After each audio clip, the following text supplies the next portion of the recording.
ना झुकने वाली बहू। करिश्मा के ससुराल वालों को वैसे तो करिश्मा से कोई परेशानी नहीं थी, क्योंकि उसमें कोई बुरी आदत नहीं थी। लेकिन एक आदत थी जो अच्छी नहीं थी, और वो ये थी कि करिश्मा कभी किसी की कोई बात नहीं मानती थी। लेकिन अगर उसे अपनी कोई बात मनवानी हो तो जिद पर अड़ जाती थी। करिश्मा का पति अविनाश और करिश्मा के सास ससुर सब इस बात से बहुत परेशान थे।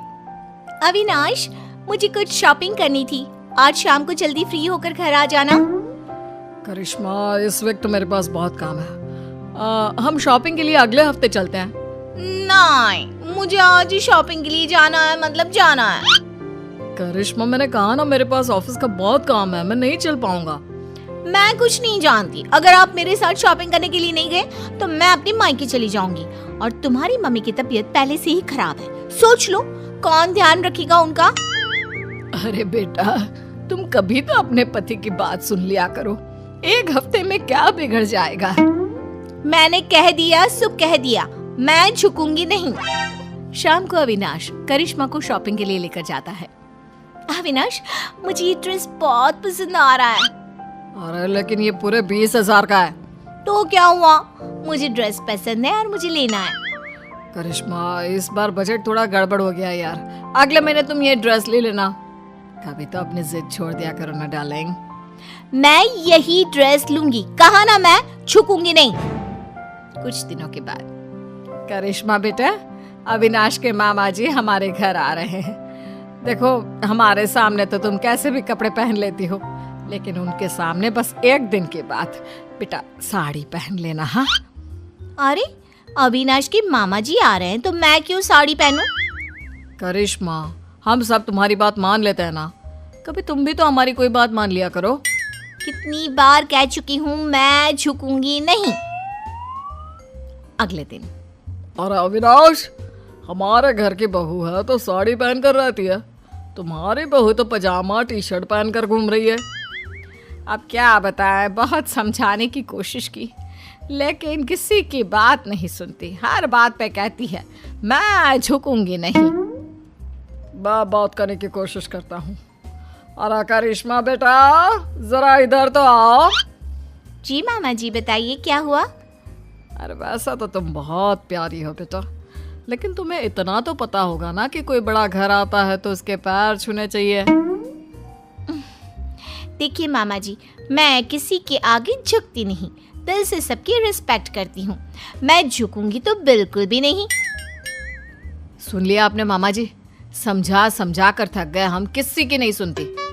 कुछ दिनों के बाद, मम्मी जी, आज मेरी सहेली ने मुझे किसी जरूरी काम से बुलाया था, तो आज अविनाश के लिए खाना आप बना देना।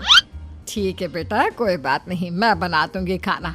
तुम आराम से अपनी सहेली से मिलकर आ जाओ, कोई बात नहीं, जो भी काम है करके आओ, ठीक है? थैंक यू मम्मी जी। अरे मम्मी, करिश्मा आपकी कोई बात नहीं सुनती, और आपने कितनी आसानी से उसकी बात मान ली। इस घर में सब उसकी बात मानते हैं, लेकिन वो किसी की बात नहीं सुनती। बात तो तुम्हारी ठीक है बेटा, लेकिन हम कर भी क्या सकते हैं। जब भी उसे समझाते हैं बस एक ही बात कहती है, मैं झुकूंगी नहीं। तो मम्मी, आपको भी उससे कहना चाहिए था ना, घर का खाना बना कर जाए।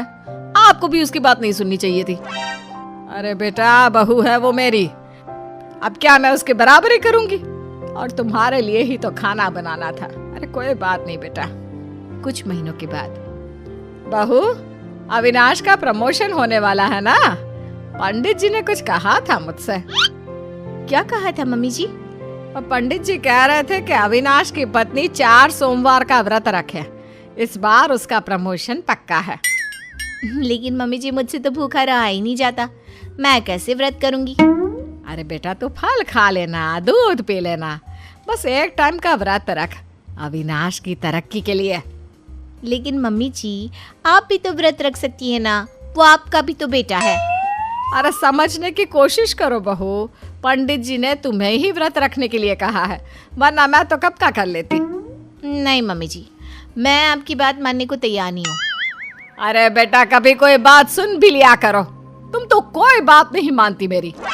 मम्मी जी, मैंने कह दिया ना कि मैं व्रत नहीं करूंगी तो नहीं करूंगी। कह तो चुकी हूँ कई बार कि मैं झुकूंगी नहीं। करिश्मा अपने परिवार में किसी की कोई बात नहीं सुनती। वो किसी की बात सुनकर उसे मानने के लिए तैयार ही नहीं होती।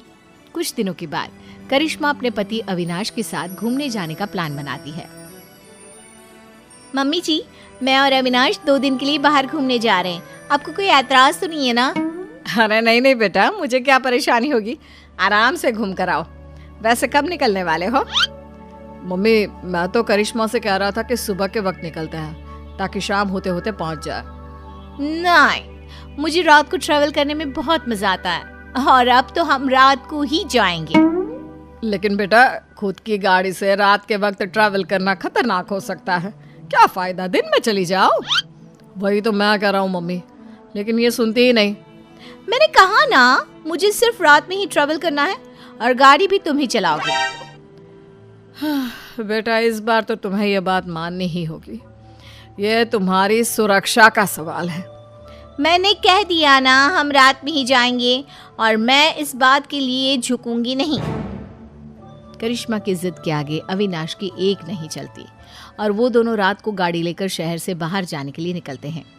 रास्ते में अविनाश की गाड़ी खराब हो जाती है। तभी वहां पर 4-5 गुंडे पहुंच जाते हैं। इतनी रात को बेबी को लेकर कहाँ टहलने निकले हैं भाई साहब?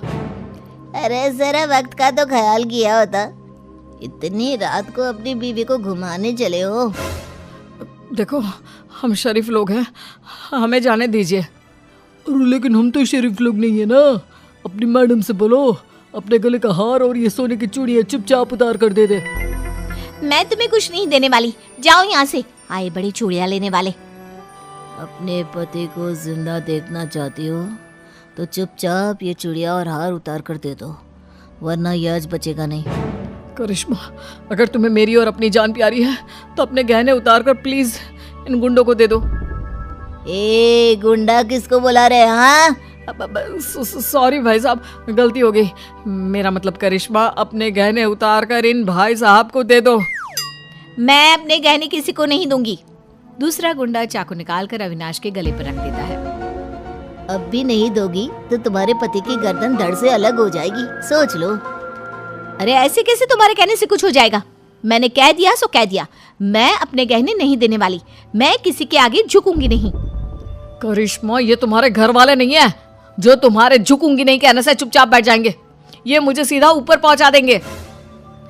लेकिन अगर मैंने इन लोगों की बात मान ली तो मैं झुक जाऊंगी ना। अरे तो क्या परेशानी है? तुम्हारे झुकने से अगर मैं जिंदगी भर सीधा खड़ा रह सकता हूँ तो क्या प्रॉब्लम है? दे दो अपने गहने। करिश्मा रोते हुए अपने गहने उतार कर उन गुंडों को दे देती है। गुंडे गहने लेकर वहां से भाग जाते हैं। करिश्मा और अविनाश वापस अपने घर पहुंचते हैं। अरे बेटा, क्या हुआ? तुम ऐसी हालत में, और करिश्मा तुम्हारे सारे गहने कहाँ हैं? मम्मी, आपका बेटा जिंदा दिख रहा है, ये कम है क्या? गहनों की छोड़ो, ये पूछो कि मैं जिंदा कैसे बच गया। अरे कैसी बात कर रहे हो अविनाश, जरा सोच समझ कर बोलो। मम्मी, आपकी ये झुकूंगी नहीं वाली बहू आज मेरी गर्दन कटवा देती अपने ना झुकने की आदत के चलते। क्या बात है करिश्मा, तुम मुझे सारी बात साफ साफ बताओ। करिश्मा अपने और अविनाश के साथ हुआ सारा किस्सा अपनी सास को सुनाती है। बहू, घर में तो तुम हमारी कोई बात मानती नहीं, सुनती नहीं, लेकिन तुमने गुंडों के सामने भी अपनी जिद चलाई। कमाल कर दिया भाई। तो क्या करती मम्मी जी, वो मेरे गहने छीन रहे थे ना। और गहने नहीं देती तो वो तुम्हारा पति छीन लेते, उसका क्या? लेकिन मैं उनकी बात कैसे मान लेती? मैं कैसे झुक जाती? अब भी तो झुकना पड़ा ना, क्योंकि उन लोगों ने तुम्हारे साथ जबरदस्ती की। हाँ, नहीं तो मैं उनसे कह देती मैं झुकूंगी नहीं। अरे ठीक है बहू, तुम्हें नहीं झुकना मत झुको। लेकिन देखो, तुम दोनों बहुत डरे हुए और थके लग रहे हो। अभी जाकर अपने कमरे में आराम करो और रात को पिकनिक पर जाने की कोई जरूरत नहीं है। ठीक है मम्मी जी, अभी तो मैं आराम करने जा रही हूँ। मैं एक बार गुंडों के आगे झुक गई, उनकी बात मान ली और अपने गहने दे दिए। लेकिन याद रखिएगा, इस घर की 4 दीवारी के अंदर तो मैं कभी भी, मेरा मतलब कभी भी मैं झुकूंगी नहीं।